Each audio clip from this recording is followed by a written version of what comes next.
Argentina's president says she won't comply with a U.S. Supreme Court ruling requiring the country to pay a group of creditors more than $1.3 billion.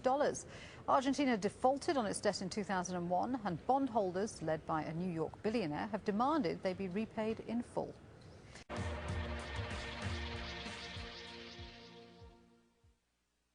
Welcome to the Real News Network. I'm Anton Warrenchuk in Baltimore, and welcome to another edition of the Black Financial and Fraud Report. Now joining us is Bill Black. He's an associate professor of economics and law at the University of Missouri-Kansas City, a white-collar criminologist, and a former financial regulator. And he's also a regular contributor to the Real News. Thanks for joining us, Bill. So, Bill, the Supreme Court refused to hear two cases regarding the debt obligations of Argentina to international creditors. What is the significance of this, and what effects will it have on the Argentinian economy?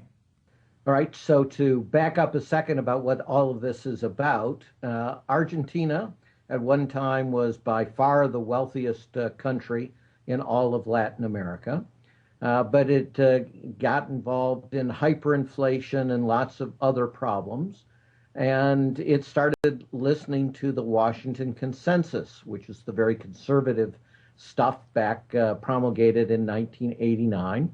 And then it was celebrated by conservatives as the other example, in addition to Chile, that proved that the Washington Consensus was a brilliant success.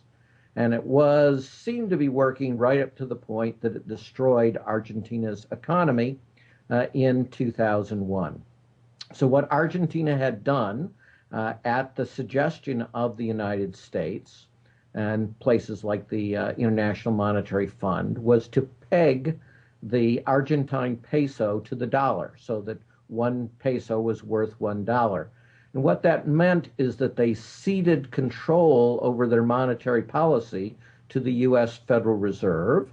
And it meant that when the dollar appreciated, in other words, became more valuable compared to other currencies, it meant that the cost of Argentine goods and services rose very substantially. And that made it impossible for Argentina to compete against lower cost producers. And because again of the right-wing stuff in the United States, even though it was obvious this was heading towards disaster, they continued it until the whole economy broke in 2001. And Argentina went from a first world nation to somewhere between a second and a third world nation in the course of about 6 months. Just an absolute disaster, a financial crisis socially, politically, etc. And the government of Argentina eventually repudiated the debts that the prior government had created in all of this. And it reached a deal with something like 98% of the creditors to repay the debt at a much, at a very substantial discount. But about 2% of the creditors sold their rights to what are called vulture funds. Now, these are hedge funds that are going after, like vultures, really distressed economies and demanding 100 cents on the dollar. And so these hedge funds sued in the United States, demanding an order that said Argentina could not pay the people who had agreed to take a much, a smaller percentage of payment on the dollar, unless it also paid these vulture funds 100 cents on the dollar. And they won, the hedge funds won in the U.S. District Court. And then they also won an order from the District Court that they could get a list of all Argentine assets, basically where they're located in the world, so they could start seizing these assets. And they have, for example, seized ships of Argentina in African nations until that was overturned by another court. So Argentina went to the U.S. Supreme Court and asked the Supreme Court to declare both of these orders invalid. And today, the U.S. Supreme Court has refused to hear the Argentine appeal.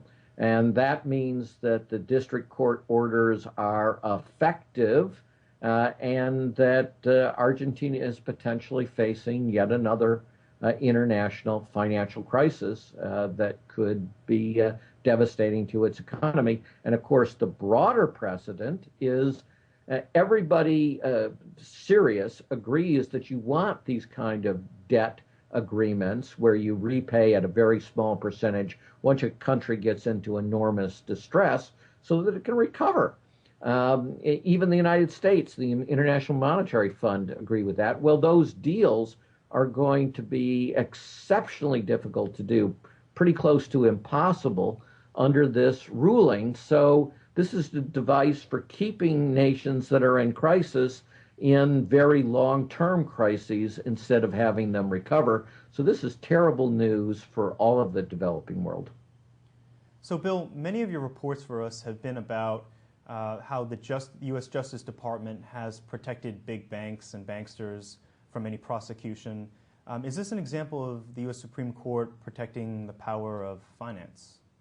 Yes. So we have the organs of the United States of America being used to enforce an order that the executive branch of the United States of America says is a disastrous policy and grotesquely unfair and likely to cause immense harm to the peoples of the world. And the Supreme Court, as it has done through the great bulk of its history, has sided with big business and big banks and hedge funds against the peoples of the United States and now the peoples of the world. Okay, Bill Black, thank you so much for that report. Thank you. And thank you for joining us on the Real News Network.